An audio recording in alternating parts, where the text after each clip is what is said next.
মধ্যে মাথা থাকবে না। মুসলমানের দায়িত্ব হলো রাষ্ট্রের প্রথম দায়িত্ব। রাষ্ট্র এই দায়িত্ব হাতে তুলে নিয়ে ওই শয়তানের কুলাঙ্গার আর নাস্তিকের গর্দান উড়িয়ে দিতে হবে। রাষ্ট্র যদি ব্যর্থ হয় তাহলে মুসলমান আইন হাতে নিয়ে সেই কুলাঙ্গারের মৃত্যুদণ্ড কার্যকর করবে। ঠিক কিনা বলো মুসলমান?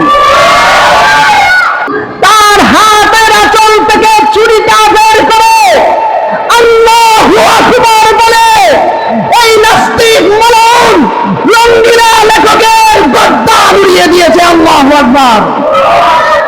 যে নবীর শানে দুঃসাহকারী লেখককে আমি হত্যা করেছি সেই প্রিয় নবী রাহমাতুল আলামিন, ডান পাশে আবু বকর আর বাম পাশে ওমর রাদিয়াল্লাহু তাআলা আনহু ফুলের মালা নিয়ে দাঁড়ায় আছে আর বলতেছে, আলিমুদ্দিন আসো, তুমি আসতে দেরি, তোমাকে ফুলের মালা দিয়ে বরণ করতে আমরা দেরি করব না।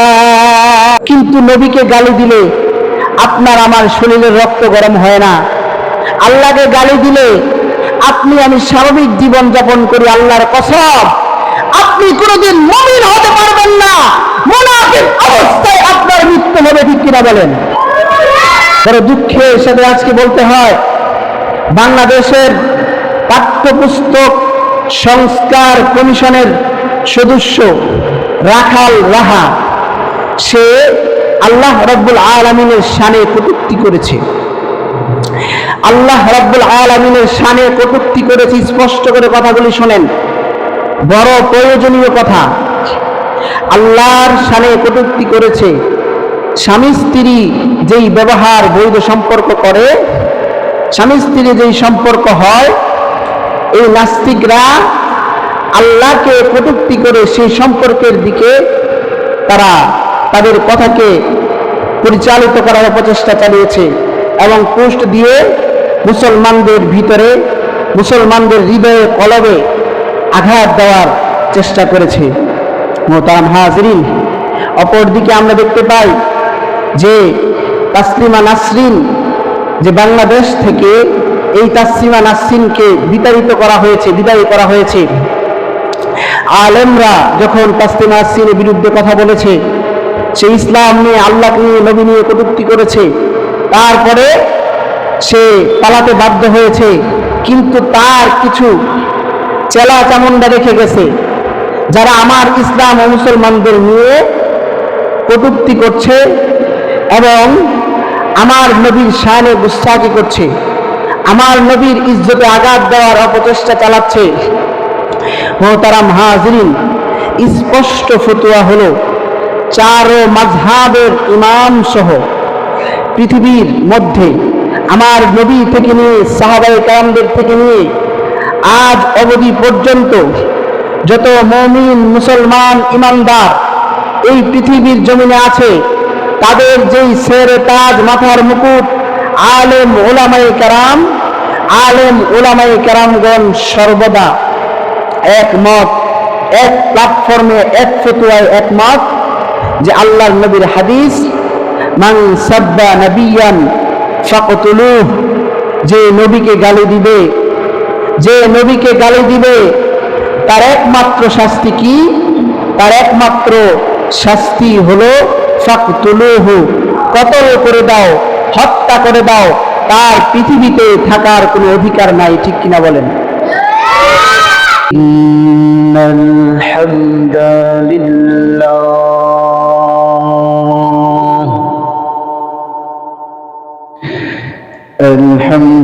আলহামদুলিল্লাহিল আকরামিল্লাযী খালাকাল ইনসানা ওয়া কাররাম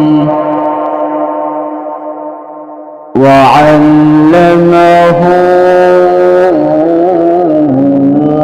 মিনাল বায়ানি মা লাম ইয়ালাম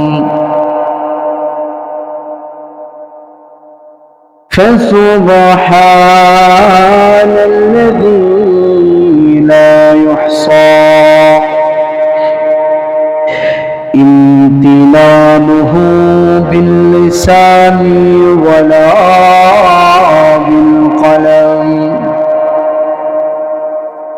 ونشهد أن لا إله إلا الله وحده لا شريك له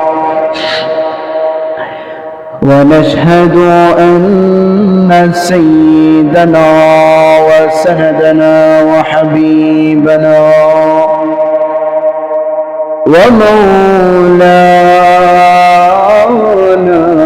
محمدا عبده ورسوله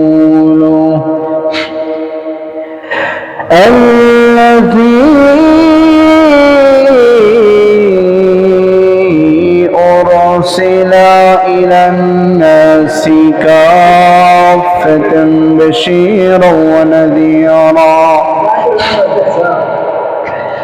وداعيا إلى الله بإذنه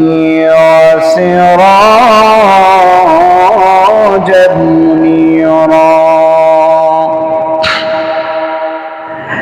أما بعد فقد قال الله تعالى في كلامه المجيد وفرقانه الحميد أعوذ بالله من الشيطان الرجيم بسم الله الرحمن الرحيم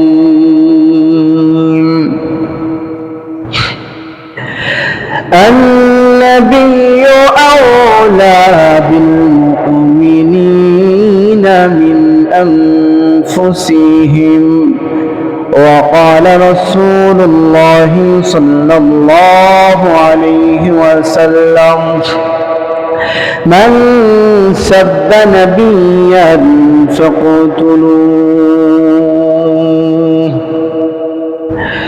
وقال الله تعالى شهر رمضان الذي أنزل فيه القرآن هدى للناس وبينات من الهدى والفرقان إن الله وملائكته يصلون على النبي يا أيها الذين آمنوا صلوا عليه وسلموا تسليما اللهم سيدنا مولانا محمد وعلى آله مولانا محمد بالشنبين أمتنا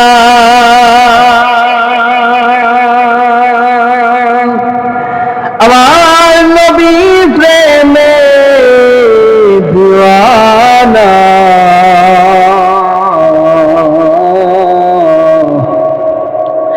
বিশ্ব নবী উম্মতরা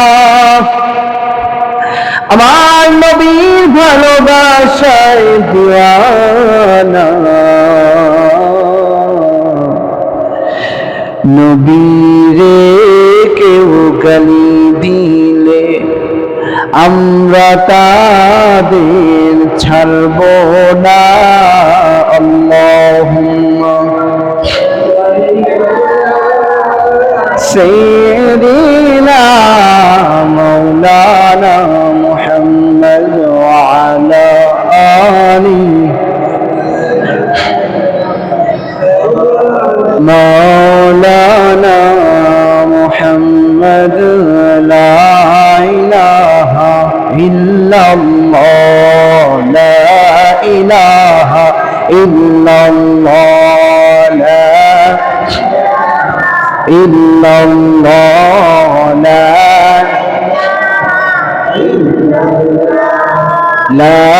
ইলাহা ইল্লাল্লাহ বলো লা ইলাহা ইল্লাল্লাহ লা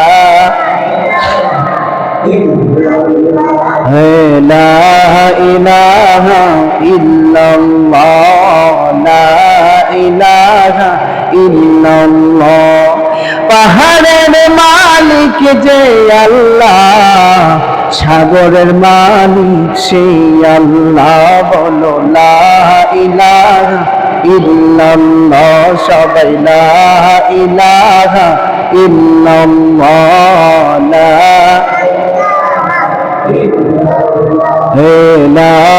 ইলাহা ইল্লাল্লাহ লা ইলাহা ইল্লাল্লাহ লা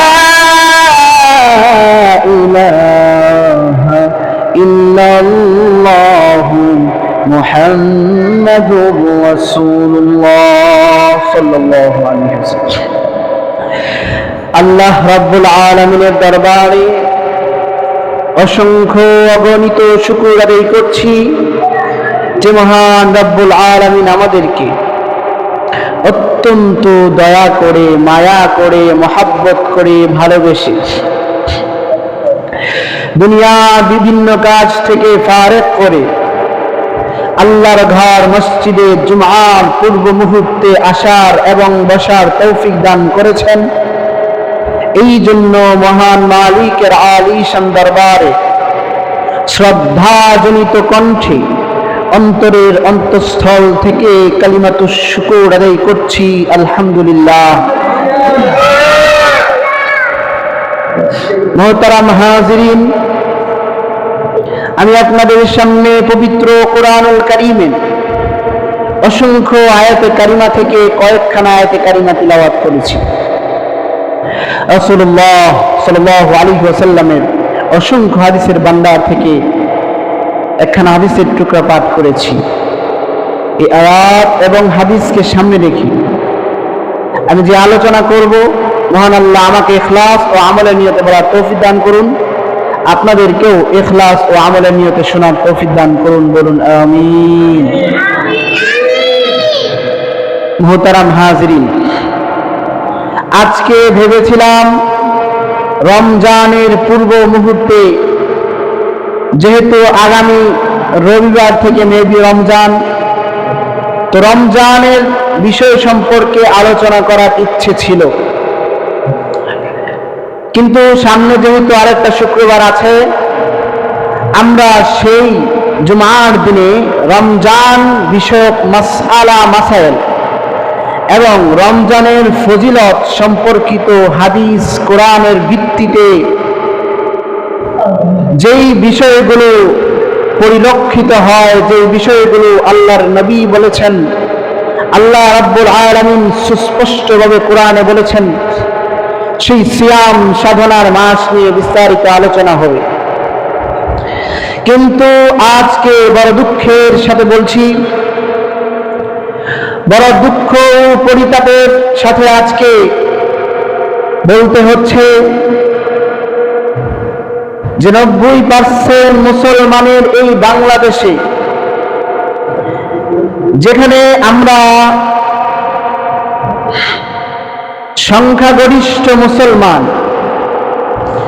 সেই বাংলাদেশে নাস্তিক আর মুরতাদরা আমার আল্লাহর জমিনে বসে, আমার আল্লাহর জমিনে থেকে তারা আমার আল্লাহর দেওয়া বাতাস ভোগ করে, তারা আমার আল্লাহর দেওয়া রিজিক খায়, আল্লাহর দেওয়া সকল বিষয় সকল সুবিধা তারা গ্রহণ করে মহান আল্লাহকেই অস্বীকার করে বসে।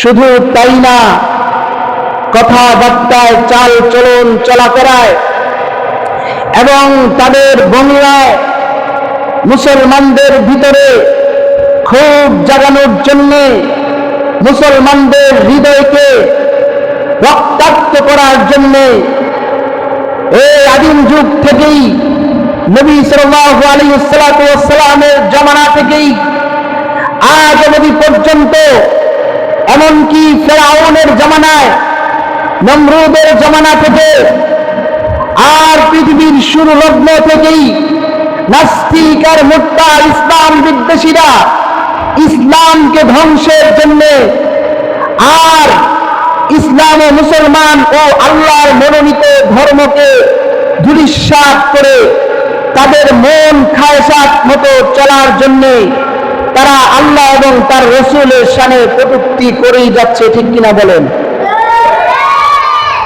মুহতারাম হাজিরিন, আমি আমার বয়ানের শুরুতে স্পষ্ট করে বলছি, অনেকে মনে করেন হুজুররা আওয়াজ করে কথা বলে, গলা উঁচু করে কথা বলে। অনেক সময় সমালোচনায় দেখতে পাই মানুষ বলে যে হুজুররা বৈশা খালি কোদে, নাউযুবিল্লাহি মিন যালিক। অথচ আমার নবী সাল্লাল্লাহু আলাইহি ওয়াসাল্লামের ভাষা কেমন ছিল?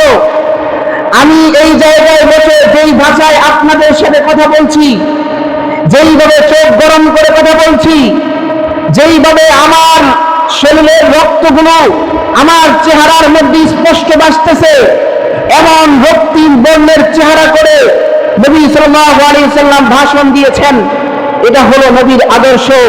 সুতরাং আজকে যারা এই বিষয়টাকে অপছন্দ করেন, আজকে যারা এই বিষয়টাকে দেখতে পারেন না, খালি সুর আর টানকে পছন্দ করেন, উঁচু আওয়াজে কথা বলা এবং জাতিকে সতর্ক করার যেই ভঙ্গিমা, যেই ভাষা রাসূলের ছিল, সেই ভাষায় কথা কেন রাসূল বলেছেন? যেন কাফির মুশরিকের ভিতরে কম্পন সৃষ্টি হয়ে যায়, মুমিন মুসলমানের রক্তে ইমানের যে ছোঁয়া, ইমানের যে স্পৃহা, সেটা যেন বেড়ে যায়। কাফের মুশরিক আর বেঈমান যেন মুসলমানদের আওয়াজ শুনে, মুসলমানদের হুঙ্কার শুনে তারা পালাতে বাধ্য হয়, ঠিক কিনা বলেন? মুহতারাম হাজিরিন, এটা হলো নবীর সুন্নাত। সুতরাং আপনি যদি আপনার অজ্ঞতাবশত না জেনে এমন কথা বলে থাকেন, আমি বলবো আপনি রুজু করেন, আপনার কথা থেকে ফিরে আসেন, নবীর আদর্শকে আঁকড়ে ধরেন, নবীর আদর্শ নিজের মনের মধ্যে লালন করেন। যদি উঁচু আওয়াজে কথা শুনে আপনার কান নষ্ট হয়ে যায়, উঁচু আওয়াজে কথা বলে যদি আপনার কলবের মধ্যে আঘাত লাগে, বুঝা গেল আপনি মুসলমান না, আপনি মুসলমান নামের মুনাফিক, ঠিক কিনা বলো মুসলমান? মুহতারাম হাজিরিন, আজকে আমার বাংলাদেশের মধ্যে আমরা অনেক উঁচু আওয়াজে বলতেছি যে আমার বাংলাদেশ তো স্বাধীন হয়ে গেছে, আওয়ামী লীগ থেকে বাংলাদেশকে আমরা স্বাধীন করে ফেলেছি, আওয়ামী লীগ হটিয়ে দিয়েছি, এরপরে স্বাধীনতার সূর্য উদিত হয়েছে, নতুন এক বাংলাদেশ পেয়েছি, এইভাবে বলে আমরা অনেক হট্টগোল সৃষ্টি করি। কিন্তু আমরা কি আসলেই স্বাধীন? আমরা তো আসলেই স্বাধীন নয়। আমরা ভারতের গোলামীর জিঞ্জির থেকে ছুটে আমেরিকার পশ্চিমা এই লাল কুত্তা বাহিনীর এই পশ্চিমা শক্তির কাছে আমরা বিক্রি হয়ে গেছে, ঠিক কিনা বলো? মুহতারাম হাজিরিন, আওয়াজ দিতে হবে, মুখ খুলবেন। আমি স্পষ্ট করে বলছি, মুখ খুলবেন। আজকে এই মসজিদ থেকে প্রমাণ হবে রাসূলের ভালোবাসার সৈনিক আছে নাকি আল্লাহর দেওয়া জমিন, আল্লাহর দেওয়া এই ভূখণ্ড থেকে আল্লাহর দেওয়া রিজিক খেয়ে মুসলমান আল্লাহর প্রেমে উজ্জীবিত না হয়ে নিজের মনের মতো চলে, নিজের মনের খায়সাত মতো জীবন যাপন করে। এটা আজকে প্রমাণ হবে। মুহতারাম হাজিরিন, আজকে যে বিষয়গুলো আমি আপনাদের সামনে উত্থাপন করছি, সেই বিষয়গুলো হলো, আজকে আমরা বলি স্বাধীন, অথচ উপদেষ্টা কমিটির মধ্যে যেই বাংলাদেশের এই পার্লামেন্টে উপদেষ্টা কমিটি গঠন করা হয়েছে, এই বাংলাদেশের এই স্বাধীনতার কথা বলে যারা উপদেষ্টা মণ্ডলী হয়েছে, যারা মন্ত্রিত্ব পেয়েছে, এই উপদেষ্টা হওয়ার পরে অধিকাংশই দেখতে পাচ্ছি যে আমরা নাস্তিক আর মোরতাদ।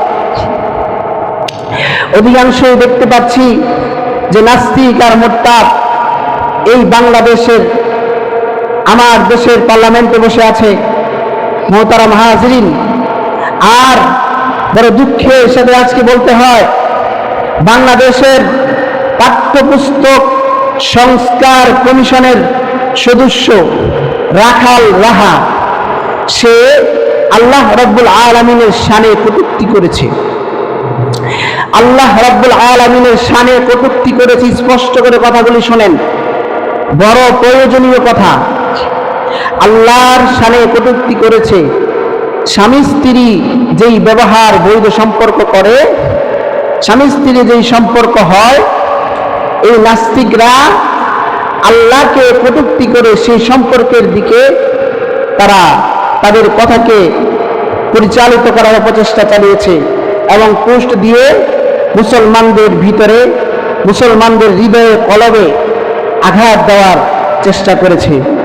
মোহতারাম হাজরিন, অপরদিকে আমরা দেখতে পাই যে তাসলিমা নাসরিন, যে বাংলাদেশ থেকে এই তাসলিমা নাসরিনকে বিতাড়িত করা হয়েছে, বিদায় করা হয়েছে। আলেমরা যখন তাসলিমা নাসরিনের বিরুদ্ধে কথা বলেছে, সে ইসলাম নিয়ে, আল্লাহ নিয়ে, নবী নিয়ে কটূক্তি করেছে, তারপরে সে পালাতে বাধ্য হয়েছে। কিন্তু তার কিছু চেলা চামুন্ডা রেখে গেছে, যারা আমার ইসলাম ও মুসলমানদের নিয়ে কটূক্তি করছে এবং আমার নবীর শানে গুস্তাখি করছে, আমার নবীর ইজ্জতে আঘাত দেওয়ার অপচেষ্টা চালাচ্ছে।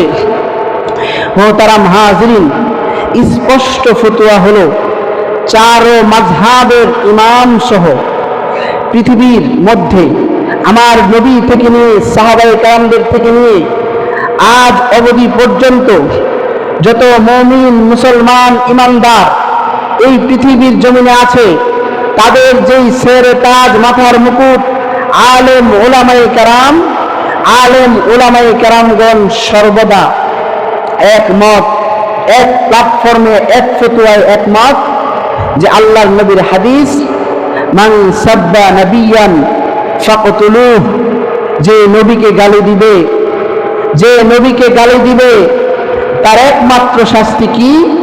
তার একমাত্র শাস্তি হলো ফাকতুলুহু, কতল করে দাও, হত্যা করে দাও, তার পৃথিবীতে থাকার কোনো অধিকার নাই। ঠিক কিনা বলেন? মোহতারাম হাজরিন, আমরা দেখতে পেয়েছি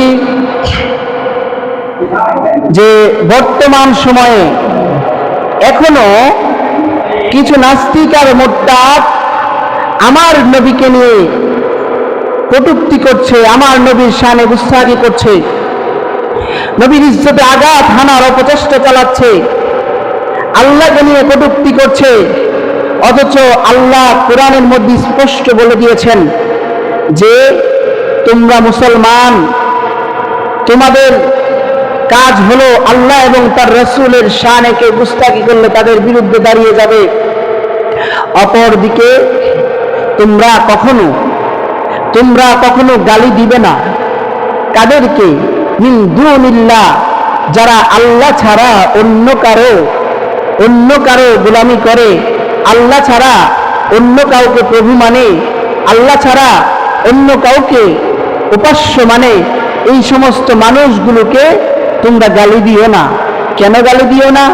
যদি গালি দাও তাহলে এই সমস্ত মানুষগুলো একটা সময় তোমার আল্লাহকেও গালি দিবে। এই জন্য খবরদার, এই সমস্ত মানুষগুলিকে তোমরা গালি দিও না, এক সময় তোমার আল্লাহকেও গালি দিবে। মোহতারাম হাজরিন, আমি বলে দিতে চাই যে আজকে যে বিষয়গুলো আমরা দেখতে পাচ্ছি কিছুদিন পর পর আমাদের ইসলাম ও মুসলমানদের উপর, আর আমাদের ধর্মগ্রন্থ সহ আমার আল্লাহ এবং আমার প্রাণপ্রিয় নবী সাল্লাল্লাহু আলাইহি ওয়াসাল্লামকে বিভিন্নভাবে কটাক্ষ করার অপচেষ্টা চালায়, বিভিন্নভাবে কটাক্ষ করে তারা নবীর শানে কালিমা লেপন করার অপচেষ্টা চালাচ্ছে। মোহতারাম হাজরিন, হাটহাজারী উম্মুল মাদারিস, হাটহাজারী মাদ্রাসার, আমাদের বাংলাদেশের দেওবন্দের পরে যেই বড় মাদ্রাসা ধরা হয় হাটহাজারী মাদ্রাসা উম্মুল মাদারিস, এই মাদ্রাসার যেই স্মারকলিপি বের হয় 7 পৃষ্ঠার, এই স্মারকলিপির মধ্যে স্পষ্ট করে একটা বিষয় উল্লেখ আছে এই স্মারকলিপির মধ্যে একটা ঘটনা উল্লেখ করা হয়েছে। ঘটনাটা হলো এমন যে নবীর শান মান রক্ষার জন্যে, নবীর ইজ্জত রক্ষার জন্যে ময়দানে গিয়ে কিভাবে একটা যুবক আল্লাহর নবীর সাথী হয়েছেন সেটা স্পষ্ট করে সেই জায়গায় ঘটনা তুলে ধরা হয়েছে। আলিমুদ্দিন নামের একটা ছেলে ছিল, সে পাকিস্তানে ছিল। পাকিস্তানের লাহোরে সে একটা মাদ্রাসায় পড়তো, করাচিতে। ওই জায়গার মধ্যে সে পাঠদান করত। ওই সময়কার একজন আলেম ছিল আতাউল্লাহ শাহ বুখারী রহমতুল্লাহ আলাই, যুগ শ্রেষ্ঠ আলেম, যুগ শ্রেষ্ঠ ফকিহ আতাউল্লাহ শাহ বুখারী রহমতুল্লাহ আলাই। উনি মজলিসের মধ্যে, ভরা মজলিসে ঘোষণা দিলেন যে ভারতের এক হিন্দুত্ববাদী উগ্র, সে আমার নবীর শানে গুস্তাখি করে রঙ্গিলা রসুল নামে একটা বই বের করেছে। রঙ্গিলা রসুল নামে বই বের করেছে। রঙ্গিলা রসুল নামে বই বের করে সে পৃথিবীর বিভিন্ন আনাচে কানাচে ছড়িয়ে দিয়েছে, বিভিন্ন ভাষায় অনুদিত হয়ে এটা চলতেছিল। হঠাৎ করে এটা পাকিস্তানে গেল, সারা বিশ্ব তুলপাড় যে নবীর শানে গুস্তাখি করেছে, আমাদের নবীকে জঙ্গি নবী, চরিত্রহীন নবী বলে গালি দিয়েছে। বলেন নাউজুবিল্লাহ, সবাই পড়েন নাউজুবিল্লাহ। মুহতারাম হাজরিন, স্পষ্ট করে কথাগুলি আমি বলার চেষ্টা করছি, কথাগুলো মনোযোগের সহিত শুনবেন। যদি ভালো লাগে বসবেন, ভালো না লাগলে উঠে চলে যাবেন। কিন্তু যেই কথাগুলো আমি বলবো, জাতির এই ক্রান্তি লগ্নে কথাগুলো খুব গুরুত্বপূর্ণ বিষয়। এটা শুনতে হবে, জানতে হবে যে যেই আল্লাহ আমাদেরকে সৃষ্টি করেছেন, যেই নবীর জন্য আমরা ইসলাম পেয়েছি, সেই নবী এবং আল্লাহর জন্য আমাদের দায়িত্ব কতটুকু, এটা আমাদের জানতে হবে। নামাজ পড়ি, রোজা করি, হজ করি, যাকাত দেই, কিন্তু নবীকে গালি দিলে আপনার আমার শরীরের রক্ত গরম হয় না। আল্লাহকে গালি দিলে আপনি আমি স্বাভাবিক জীবন যাপন করি, আল্লাহর কসম আপনি কোনোদিন মুমিন হতে পারবেন না। মুনাফিক অবস্থায় আপনার মৃত্যু হবে, ঠিক কিনা বলেন? মুনাফিক অবস্থায় মৃত্যু হবে।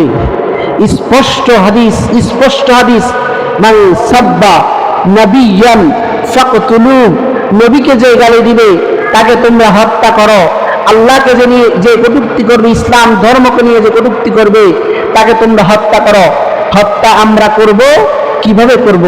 আমরা কি আইন হাতে তুলে নিব, নাকি রাষ্ট্রের কাছে আমরা এই আইন ছেড়ে দিব? এটা হলো বোঝার বিষয়। অনেক সময় দেখা যায় অনেক মানুষ মানসিকভাবে বেকারগ্রস্ত হয়, মানসিক সমস্যায় থেকে আল্লাহকে অনেক কথা বলে ফেলে, রাসূল সাল্লাল্লাহু আলাইহি সাল্লামকে অনেক কথা বলে ফেলে। তো এই মানুষগুলি যদি মানসিক বেকারগ্রস্ত হয় আর যদি এই সমস্ত কর্মকাণ্ড করে, তাহলে তাকে পাবনা হসপিটাল অথবা ঢাকা মানসিক হসপিটাল নিয়ে ভর্তি করতে হবে। কিন্তু সুস্থ মস্তিষ্কে যদি কেউ আল্লাহ এবং তার রসুলকে নিয়ে গালি দেয়, যদি ইসলামকে নিয়ে কটূক্তি করে, ইসলামের বিষয় নিয়ে বাড়াবাড়ি করে, আমার আল্লাহর শানে কটূক্তি করে, আমার নবীর ইজ্জতের উপর আঘাত করে, আমাদের ইসলাম ধর্মটাকে বিচ্ছিন্ন করতে চায়, আমাদেরকে কাফের মুশরিকের দালাল বানাতে চায়, তাদেরকে আমি বলে দিতে চাই, তোমরা যতই অপচেষ্টা করো, তোমরা যদি আমার নবীর শানে গুস্তাখি করো, আমার নবী যেই কথা বলেছেন, মান সাব্বা নবিয়ান ফাকতুলু, যারা আল্লাহর নবীকে গালি দিবে, যেই নবী হোক, মূসা নবী হোক, ইব্রাহিম নবী হোক, আদম নবী হোক, এমনকি আমার প্রিয় নবী সাল্লাল্লাহু আলাইহি ওয়াসাল্লাম হোক, যেই নবীকেই কোন নাস্তিক আর মুরতাদ গালি দিবে, তার জন্য স্পষ্ট ফতোয়া হলো তার শরীরের মধ্যে, তার ঘরের মধ্যে মাথা থাকবে না। মুসলমানের দায়িত্ব হলো রাষ্ট্রের প্রথম দায়িত্ব, রাষ্ট্র এই দায়িত্ব হাতে তুলে নিয়ে ওই শয়তান আর কুলাঙ্গার আর নাস্তিকের গর্দান উড়িয়ে দিতে হবে। রাষ্ট্র যদি ব্যর্থ হয়, তাহলে মুসলমান আইন হাতে নিয়ে সেই কুলাঙ্গারের মৃত্যুদণ্ড কার্যকর করবে। ঠিক কিনা বলো মুসলমান? মোহতারাম হাজিরিন, যেই কথা বলতেছিলাম যে রঙ্গিলা রসুল নামে একটা বই লিখেছে, সে ভারতের কলকাতায় তার লাইব্রেরির মধ্যে বসা ছিল। তো পাকিস্তানের যেই করাচিতে ছিলেন আতাউল্লাহ শাহ বুখারী রহমতুল্লাহি আলাইহি, উনি ওই জায়গায় থেকে বললেন, হে আমার প্রিয় ছাত্ররা, আজকে যার জন্য আমরা ইসলাম পেয়েছি, যার জন্য আমরা মুসলমান, যার কল্যাণে আর যার অনুগ্রহে আল্লাহ আমাদেরকে ইসলামের মতো দৌলত আমাদের পর্যন্ত পৌঁছিয়ে দিয়েছেন, সেই প্রিয় নবী, যে নবীকে আমরা আমাদের নিজের জীবনের চাইতে বেশি ভালোবাসি। আমার বাবাকে যদি কেউ গালি দেয়, আমি যেমন ঠিক থাকতে পারি না, তার উপর ঝাঁপায় পড়ি। আমার মাকে যদি কেউ গালি দেয়, আমি তখন অশ্লীল ভাষায় কথাবার্তা বলার কারণে আমি তখন বসে থাকতে পারি না, আমি তখন গর্জে উঠে তাকে মারতে যাই, পিটাতে যাই, এমনকি হত্যা করা পর্যন্ত চলে যায়। এই একটা পরিস্থিতির মধ্যে মানুষ চলে যায়। কিন্তু আমার নবী সাল্লাল্লাহু আলাইহি ওয়াসাল্লাম বলেন, লা ইউমিনু আহাদুকুম হাত্তা আকুনা আহাব্বা ইলাইহি মিন ওয়ালিদিহি ওয়া ওয়ালাদিহি ওয়ান নাসি আজমাইন। মুমিন, মুসলমান, তোমরা ওই সময় পর্যন্ত মুমিন হতে পারবা না যে সময় পর্যন্ত তুমি আল্লাহর রাসূলকে, তোমার মা, তোমার বাবা, তোমার বোন, তোমার সন্তান, তোমার স্ত্রী, তুমি যুগের সকল মানুষের চাইতেও তোমার নবীকে বেশি ভালো না বাসবে, এমনকি নিজের জীবনের চাইতেও বেশি ভালো না বাসবে। ওই সময় থেকে যদি তুমি বেশি ভালো না বাসো, তাহলে কখনো তুমি মুমিন হতে পারবে না। মোহতারাম হাজরিন, বেশি ভালোবাসা জীবনের চাইতে, আমরা বলি যে আমার বাবা আমার মাকে আমরা জীবনের চাইতে বেশি ভালোবাসি, কিন্তু এটা বোঝা যাবে কিয়ামতের দিন, যখন ইয়া নাফসি ইয়া নাফসি ইয়া নাফসি বলে আমরা ওই কিয়ামতের দিন পার করব। ওই সময় বোঝা যাবে যে বাবাকে আর মাকে মানুষ কতটা ভালোবাসে। একটা নেকি দিয়েও তখন বাবারে আর মারে সাহায্য করবে না ওই কিয়ামতের দিন। মোহতারাম হাজিরিন, তো বলতেছিলাম যে রঙ্গিলা রসুল নামে এই কিতাব, এই বই যখন সে বের করেছে পাকিস্তানের করাচিতে, হুজুর মঞ্চের মধ্যে দাঁড়িয়ে ছাত্রদেরকে নসিহত করছেন, দেখো দেখো আমার নবীকে নিয়ে কটূক্তি করেছে। কে আছো নওজোয়ান, নবীর ইজ্জত রক্ষার জন্যে, নবীর সম্মান রক্ষার জন্যে আজকে এই কুলাঙ্গার নবীকে গালিদাতা এই মালাউনকে জাহান্নামে পাঠাতে পারবে? আজকে তুই হাত তুলে দেখিয়ে দাও। উপস্থিত যে ছাত্ররা ছিল তাদের মধ্যে সবাই হাত তুলে বলল, হুজুর আমি ওয়াদা করলাম আমরা এখনই চলে যাব, আমরা এই রঙ্গিলা রসুলের লেখক এই নাস্তিক এই মালাউন আর কুলাঙ্গারকে পৃথিবীর জমিন থেকে সরিয়ে দেওয়ার জন্য আমরা দাঁড়িয়ে গেলাম।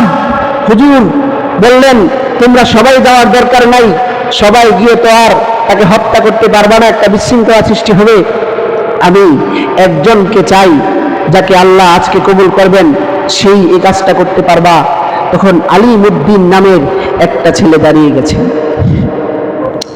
দাঁড়িয়ে গিয়ে সে ডাক দিয়ে বলল, হুজুর আমি তো যেতে চাই, হুজুর আমাকে অনুমতি দেন, আমি আমার মায়ের থেকে চিরবিদায় নিয়ে আসি। হুজুরকে বললেন, হুজুর অনুমতি দিয়ে দেন না, আমি আমার মায়ের থেকে চিরবিদায় নিয়ে আসবো। আমি পারবো এই রঙ্গিলা রসুল যে লিখেছে এই নাস্তিকের গর্দান উড়িয়ে দেওয়ার জন্য। এই আল্লাহ, এই বান্দা আলিমউদ্দিন বৈঠক থেকে সাথে সাথে বাড়িতে চলে গিয়েছে। মার কাছে গিয়ে বলে, মা, ও মা, প্রতিদিন ছোট কালে দেখতাম আমার নবীর শানে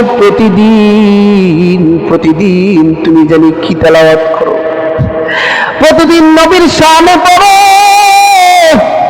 দুরূদ শরীফ পড়ো গো। যে নবীর শানে দুরূদ শরীফ পড়ো, 100 বার করে দুরূদ শরীফ তুমি পড়ো, আর তোমার সাথে সাথে আমি দুরূদ শরীফ পড়ে আমলটা প্রতিদিন করি। আমি যে দুরূদ শরীফ পড়ি, আমার নবীর সাথে এমন ভালোবাসা হয়েছে, আমার নবীর সাথে এমন প্রেম আমার হয়েছে প্রতিদিন দুরূদ শরীফ পড়ার কারণে।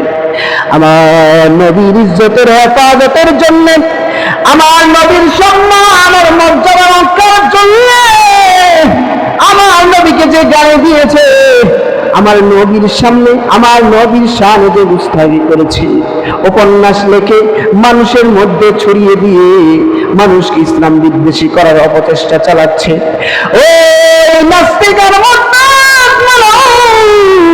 আমার নবীর শানে বেয়াদবি করার কারণে আজকে তোমার অনুমতি চাই, অনুমতি চাই। আমি আলিমুদ্দিন ওই নাস্তিকের শরীর থেকে মাথা আলাদা করে নবীর প্রেমের মজরা পেশ করবে। আল্লাহু আকবার। আর এই নামের আওয়াজ বলেন আল্লাহু আকবার। আলিমুদ্দিন মার কাছে অনুমতি চাইছে। মা বললেন, বাবারে, যে নবীর শানে আমি প্রতিদিন দুরূদ পড়ি, সেই নবীকে গালি দিছে রে বাবা। আমার মাত্র বড় কপাল, আমি নবীর শানে গুস্তাখি করা এই বেঈমানকে মারার জন্য আমার সন্তান, এই সন্তানকে গঠন করতে পারছি। আজকে যদি আল্লাহ আমার এই দোয়া কবুল করে জিহাদের ময়দানে গিয়ে, আজকে যদি আল্লাহ এই দোয়া কবুল করে আমার নবীর ভালোবাসায় আমি আমার সন্তানকে কোরবান করে দিয়েছি, তাহলে আসরের ময়দানে শহীদ আর নবী প্রেমিক হয়ে আমি উঠব। সুবহানাল্লাহ। দিল মরে গেছে নাকি? বলেন না সুবহানাল্লাহ। কিয়ামতের দিন নবী প্রেমিক হয়ে আমি উঠব।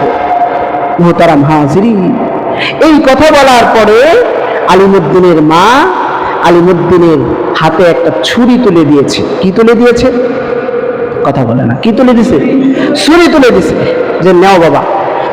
যে ছুরি দিয়ে ফল কাটে, পাকিস্তানিরা বেশি বেশি ফল খায়, যে ছুরি দিয়ে ফল কাটে এই ছুরি তুলে দিয়েছে। ছুরিটা সে এমন ভাবে নিয়েছে যেন এই জামার আস্তিনের ভিতরে ভালোভাবে ঢুকাইয়া সে পাকিস্তান থেকে রওনা হয়েছে। ওই দিক দিয়ে ঘুরতে ঘুরতে বর্ডার পাস করে সে কলকাতায় এসে পৌঁছছে। কলকাতায় আসার পরে সে মানুষের কাছে জিজ্ঞাসা করতেছে যে রঙ্গিলা রসুল নামে একটা বই লিখেছে, এই লেখকের যে পাঠাগার আছে পাঠাগারটা কোথায়? তখন মানুষ বলল, তুমি এই লেখকের পাঠাগারে গিয়ে কি করবা? বলতেছে যে আমি ওনার ভক্ত, তো ওনার সাথে গিয়ে আমি একটু দেখা করব। তো মানুষ দেখাই দিল যে এই যে রঙ্গিলা রসুল লিখেছে, এই লোকের পাঠাগার ওইটা। কলকাতাতে এক জায়গায় দেখায় দেওয়ার পরে সে তার পাঠাগারের সামনে গেল। সামনে যাওয়ার পরে যখন পাঠাগারের ভিতরে ঢুকবে, সিকিউরিটি গার্ড দেয় না, বলতেছে আমি ওনার আশেক, আমি ওনাকে ভালোবাসি, তো আমি আসছি ওনার সাথে দেখা করার জন্যে, তো আমাকে ঢুকতে দাও। তো ভিতরে গিয়ে বলা হয়ে ঢুকলো। ঢোকার পরে দুইজন সিকিউরিটি গার্ড ডানে এবং বামে ছিল। এই সিকিউরিটি গার্ড এই জায়গার মধ্যে থাকার পরে সিকিউরিটি গার্ডের সামনে এই রঙ্গিলা রসুলের লেখক সেই নাস্তিক মালাউন বলতেছে, বাবা তুমি কোথা থেকে এসেছো? বলে আমি পাকিস্তান থেকে এসেছি। তো পাকিস্তান থেকে যে তুমি এসেছো, কেন এসেছো? কয় আপনাকে আমি অনেক মহব্বত করি, আপনার আমি ভক্ত। ভক্ত না আজরাইল? বলেন তো। আমি আপনার ভক্ত, এটা বলে সামনে গেল। তেমনি সে ঘাটটা ঘুরে বলতেছে সিকিউরিটিকে যে আমার ভক্ত এসেছে, এক কাপ চা দাও। এটা বলতে যখন গালটা ঘুরিয়েছে, আলিমউদ্দিন তার হাতের আঁচল থেকে ছুরিটা বের করে আল্লাহু আকবার বলে এই নাস্তিক মলম রঙ্গিলা লেখকের গদ্দা উড়িয়ে দিয়েছে। আল্লাহু আকবার। আর ইমানের আওয়াজ বলে আল্লাহু আকবার। মুহতারাম হাজিরিন, লোকেরা বলল, তুমি এটা কি করেছো? মুসলমান পাশে যে মুসলমানগুলি ছিল আশেপাশে দৌড়ে এসেছে, তুমি এটা কি করেছো? তাড়াতাড়ি পালাও। আগের দিনে তো পুলিশ আসতে একটু সময় নিত, 40 মিনিট 50 মিনিট 1 ঘন্টা লাগতো। ওই সময় এত উন্নত ছিল না দেশ। বলতেছে তুমি কি পালাও, তুমি পালাও। সে বলতেছে আমি কি চোর, আমি পালাবো? আমি বললাম না, শিখে রাখুন, চোর হলে পালিয়ে যেতাম, কিন্তু আশিক রাসূল হয়েছি, পালাবো না। আমি আজকে দেখিয়ে দেব রাসূলের ভালোবাসার মর্যাদা দিতে এসেছি, চুরি করতে আসি নাই। আমি রাসূলের দুশমনকে আল্লাহর নবীর পক্ষ থেকে, আল্লাহর নবীর ভক্ত, আল্লাহর নবীর আশিক আর ভালোবাসায় উজ্জীবিত হয়ে এই নাস্তিক আর মালাউনকে আমি হত্যা করেছি। আল্লাহু আকবার। বললো তুমি পালাবে না? না, আমি তো এখান থেকে পালাবো না, কারণ এখান থেকে আমি তো চোর না, আমি পালাইতাম। সেই জায়গায় দাঁড়িয়েছিল। 40 মিনিট পরে পুলিশ আসলো। আসার পরে বলতেছে যে স্যারকে কি তুমি মেরেছ? তখন বলতেছে এই পুলিশের দল, আমার হাতে দেখোস না ছুরি, আমি মারছি, দেখোস না আমার হাতে ছুরি, দেখছোস না আমি মারছি, এই বেয়াদবকে আমি জাহান্নামে পাঠিয়ে দিয়েছি, দেখোস না। এটা বলার পরে আলিমউদ্দিনকে গ্রেফতার করলো। গ্রেফতার করে এরা অবাক হয়ে গেল যে কি রে, ট্রেনে পড়ে একটা বাচ্চা ছেলে, মেট্রিক পড়ে এই বাচ্চা ছেলে এই কাজটা করলে আবার ভয়ও পায় না, কি একটা পরিস্থিতি। তার সাহস দেখে অবাক হয়ে গেল। তাকে ধরে নিয়ে যখন জেলখানায় বন্দি করেছে, 1 দিন 2 দিন 3 দিন 4 দিন মামলা চলতেছে। এই ক্ষেত্রে উকিলরা বিভিন্নভাবে, এই উকিলে এটা রিট করে, এই উকিলে এটা রিট করে, সে এরকম দলিল উপস্থাপন করে। তো এখন ব্রিটিশের যেই পার্লামেন্টের মধ্যে পাগলের কোনো বিচার ছিল না, যে পাগলের কোনো বিচার নাই। তো ঘটনা অনেক লম্বা, সংক্ষিপ্ত করে বলতেছি। তো বলতেছে যে তুমি এই যে হত্যা করলা, এখন তো তোমার ফাঁসি হবে। বলে হোক ফাঁসি, আমার কোনো আপত্তি নাই, ফাঁসি হোক, ফাঁসি হবে, ফাঁসি হোক, কোনো সমস্যা নাই, আমি নবীর প্রেমে জীবন দিব। এই কথা বলার পরে এখন ফাঁসির আদেশ হয়ে গেল। এই দিক দিয়ে আমরা সবাই ইতিহাস জানি যে শেরে বাংলা একে ফজলুল হক নামে একজন উকিল ছিল এই ভারতবর্ষে। উনি সহ এবং আরো 2 জন মুসলিম উকিল মিলে বলতেছে যে কি করা যায়, কিভাবে ছেলেটাকে বাঁচানো যায়। তখন বলল যে ব্রিটিশের আদালতে কোনো পাগলের বিচার নাই। এখন এই ছেলেকে বলতেছে যে বাবা, তোমার কাছে একটা রিকোয়েস্ট হলো, আদালতে যখন তোমাকে উঠানো হবে, তখন ফাঁসির রায় দেওয়া হলে তুমি বলবে যে আমি যখন তাকে হত্যা করেছি তখন আমার মাথা গরম ছিল, এই জন্য তাকে আমি হত্যা করে ফেলছি। তখন ব্রিটিশের আদালত এই হত্যাকে পাগলের হত্যা বলে চালায় দিবে, তখন আর তোমার কোনো বিচার হবে না। এবার আলিমউদ্দিন বলেন কেন বলবো? আমি তো চুরি করি নাই, আমি আল্লাহর দুশমনকে হত্যা করেছি, রাসূলের দুশমনকে হত্যা করেছি, আমি এটা বলতে পারবো না, মিথ্যা কথা আমি বলবো না। আদালতে যখন দাঁড় করানো হলো, আদালতে দাঁড় করানোর পরে আলিমউদ্দিন আদালত প্রাঙ্গণে স্পষ্ট করে ঘোষণা দিয়ে দিয়েছে, আমি ঠান্ডা মাথায় সুস্থ মস্তিষ্কে আমি বুঝে শুনে আল্লাহর নবীর দুশমন রঙ্গিলা রাসূলের লেখককে হত্যা করেছি। আল্লাহু আকবার। এটা বলার পরে ফাঁসির আদেশ হয়ে গেল। রাতের বেলা ঘুমাইলো, সকালে 1 ঘন্টা ঘুমাইলো। ঘুমানোর পরে শেরে বাংলা একে ফজলুল হক সহ আরো যে উকিলগুলি ছিল ওনাদেরকে বলতেছে, যে মুসলিম উকিলদেরকে বলতেছে, আপনারা কি জানেন কি হয়েছে? কি হয়েছে? যে 1 ঘন্টা আমি ঘুমাইলাম, আমার সাথে কি করছে? কি করছে শুনি। আমি যখন 1 ঘন্টা সকালবেলা ঘুমাইলাম, আমি দেখতে পাইছি রে, আমি এমন অলৌকিকতা দেখতে পাইলাম। আমি যখন চোখটা লাগাইছি, তাকায় দেখি যে নবীর ভালোবাসায়, যে নবী প্রেমে আসক্ত হয়ে, যে নবীর শানে দুঃসাহসী আমি হত্যা করেছি, সেই প্রিয় নবী রাহমাতুল লিল আলামিন, ডান পাশে আবু বকর আর বাম পাশে ওমর রাদিয়াল্লাহু তাআলা আনহু ফুলের মালা নিয়ে দাঁড়ায় আছে আর বলতেছে, আলিমুদ্দিন আসো, তুমি আসতে দেরি, তোমাকে ফুলের মালা দিয়ে বরণ করতে আমরা দেরি করব না,